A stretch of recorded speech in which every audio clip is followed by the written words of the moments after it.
모압인들은 두려움 때문에 그런 일들을 꾸몄지만 미디안 사람들은 순전한 증오심으로 유대인들로 죄를 짓도록 유혹하였다는데 토라는 이를 더 큰 범죄로 보고 있습니다. 부올 우상을 섬기려는 욕망, 이것들이 유대인 가운데 들어오게 되었다. 그런 욕망들은 쉽게 지워지는 것이 아니다. 유혹하는 쾌락이 실제로는 적이다. 그리고 자신의 존재 자체에 대한 위협이라는 것을 깨닫게 한다는 것입니다. 미디안 족속을 적으로 간주하고 늘 저들을 괴롭혀서 고통을 주라는 뜻입니다. 실제 전쟁을 의미하는 단어입니다. 연병으로 계속 많은 사람들이 죽어 나갔어야 할 때 연병이 그치게 하고 백성을 구한 행위는 속죄의 행위이고,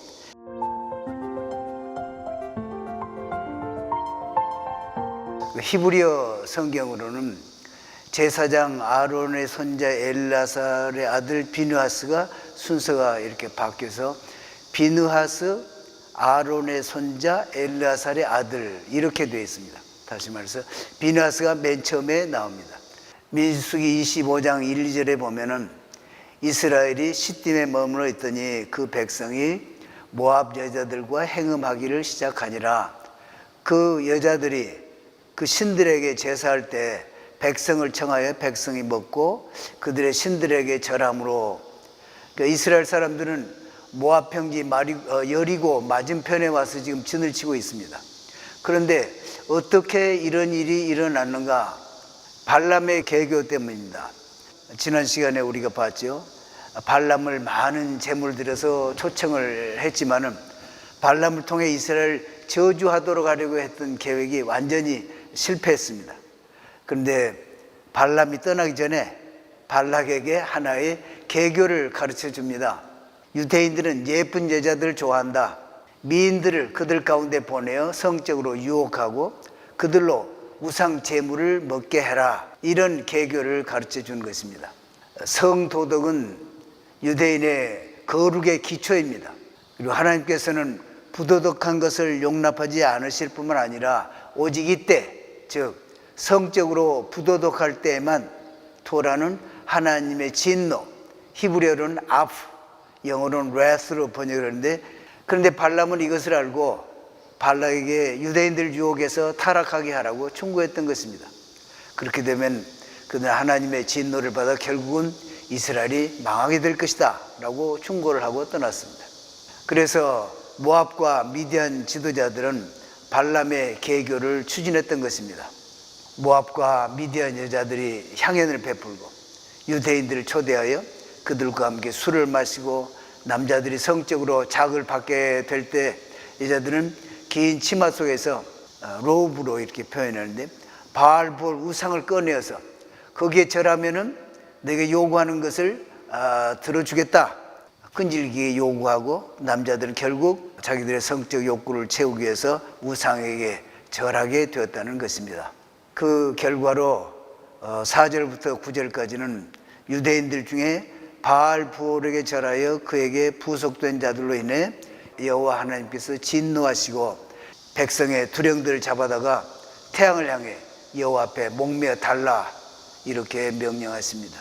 또 모세는 사사들에게 명해서 백성 중에 바알부올에게 부속한 자들을 죽이라고 명령을 내렸습니다. 시므리는 샬루의 아들로 시몬 지파의 한 종족 중 족장으로 지도자입니다. 아주 뛰어난 인물이었습니다. 그리고 고스비는 미디안 백성 한 종족의 두령인 수루의 딸, 이들은 일반인들이 아니었습니다. 양쪽 진영의 방백이고 방백의 딸 공주였습니다. 이런 자들이 백주대낮에 그것도 모세와 모든 백성들이 지켜보고 있는 가운데 음란한 행위를 하고 있는 것입니다. 그 이스라엘 남자를 따라 그의 천막에 들어가서 엎드려 있는 그 두 남녀를 현장에서 창으로 배를 꿰뚫어 두 사람을 죽였습니다. 그제야 연병이 이스라엘 자손에서 그쳤습니다. 그러나 이미 연병으로 죽은 자가 24,000명이나 되었습니다. 이때 이 일을 독단적으로 저지른 비느하스는 제사장이 아니었습니다. 그러면 그는 무슨 권한으로 그들을 살해했는가? 비나스의 독단적인 행위를 보고 그를 칭찬하는 대신 유대인들 사이에 특히 시몬 지파 사람들은 비나스를 비방하고 모세를 향해 비나스가 정당하지 않은 행위를 한 것에 대해 죄를 물어한다고 반기를 들었습니다. 시므리는 미디안 여인을 끌고 자기 천막 속으로 들어갈 때 속으로 아마 지도자 모세도 미디안 여인 시보라를 취하지 않았냐, 내가 미디안 여인을 취한 것이 무엇이 잘못된 말이냐, 잘못되었다는 말이냐고 자신의 행위를 합리화하는 변명도 했을 것입니다. 그때 하나님께서는 모세를 통해 11절에 이렇게 말씀하십니다. 오늘날 우리가 볼 때 비나스의 행위는 정치적으로는 허락받지 않는 정당한 절차를 거치지 않은 살인행위였습니다. 마땅히 법의 심판을 받아야 하는 행위입니다. 그러나 하나님은 비나스를 의롭다 하시고 백성을 살리는 행위였다고 하시며 그에게 오히려 상급을 내리십니다. 그 상급은 곧 평화의 언약, 제사장 직분의 언약을 주셨습니다. 그 이유로 말씀하시는데 이스라엘 자손을 속죄, 즉 연병으로 계속 많은 사람들이 죽어 나갔어야 할 때 연병이 그치게 하고 백성을 구한 행위는 속죄의 행위이고 이는 곧 제사장의 역할을 한 것이라고 대변해 주시는 것입니다. 그 결과 미드라시 기록에 의하면은 비나스의 후손 가운데 제1성전 시대, 즉 바벨론 포로로 가기 전까지 18명의 대제사장이 그 후손 가운데 나옵니다. 그리고 바벨론에서 돌아온 후에 제2성전 시대에는 AD 70년 로마 이후에 멸망할 때까지 80명의 대제사장이 나왔다고 합니다. 그런데 17절에 보면은 미디안인들을 박해하며 그들을 치라고 여호와 하나님께서 모세에게 명령하십니다. 이 구절에 두 가지 명령이 있는데 첫째는 미디안 족속을 적으로 간주하고 늘 저들을 괴롭혀서 고통을 주라는 뜻입니다. 히브리어로 첫째 명령에 짜로르, 괴롭히다, 영어로는 하레스 이렇게 했는데 우리 번역에는 박해하다 이렇게 되어 있습니다. 이 단어 짜로르는 부정형으로 지속적으로 마음을 그렇게 가지라는 의미를 내포하고 있는 단어입니다. 두 번째 명령은 히브리어로 베이키템, 즉 치라, 그들을 치라. 이건 실제 전쟁을 의미하는 단어입니다. 그래서 실제로 얼마 후 백성들을 보내어서 미디안을 공격하여 복수하도록 합니다. 그들이 즉 미디안인들이 저질렀던 것에 대한 응징과 그들로 인해 발생했던 전염병에 대한 복수인 것입니다. 라비 오 하카임은 이 명령의 더 깊은 목적은 단지 복수가 아니다 이렇게 설명하면서 미디안 지도자들의 치밀한 계획하에 진행되었던 이 부도덕한 쾌락에 대한 갈망, 부올 우상을 섬기려는 욕망, 이것들이 유대인 가운데 들어오게 되었다. 그런 욕망들은 쉽게 지워지는 것이 아니다.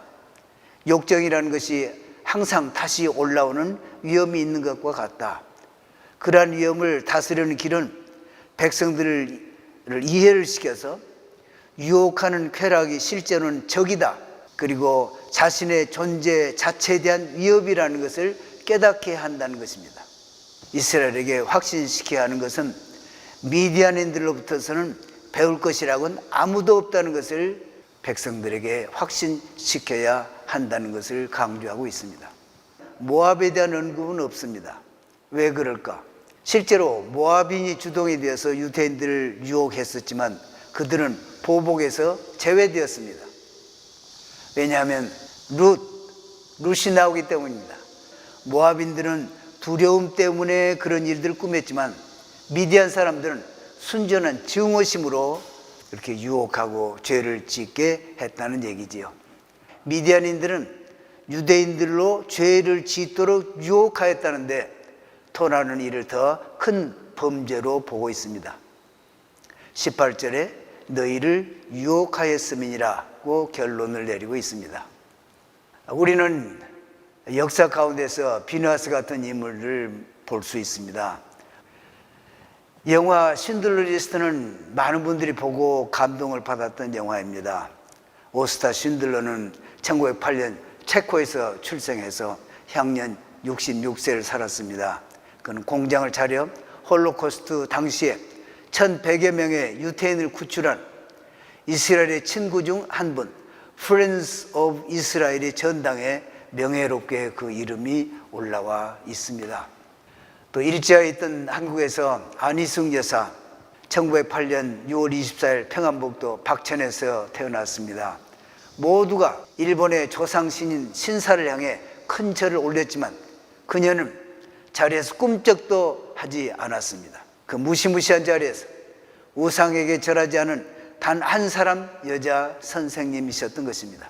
나중에는 결혼도 하지 않은 처녀의 몸으로 일본으로 건너가 일본 국회 의사당 2층에 올라가서 회의 중이던 일본 국회의원들을 향해서 큰 소리로 회개하지 않으면 일본은 망한다, 신사 참배를 강요하지 말아라 라고 외친 인물입니다.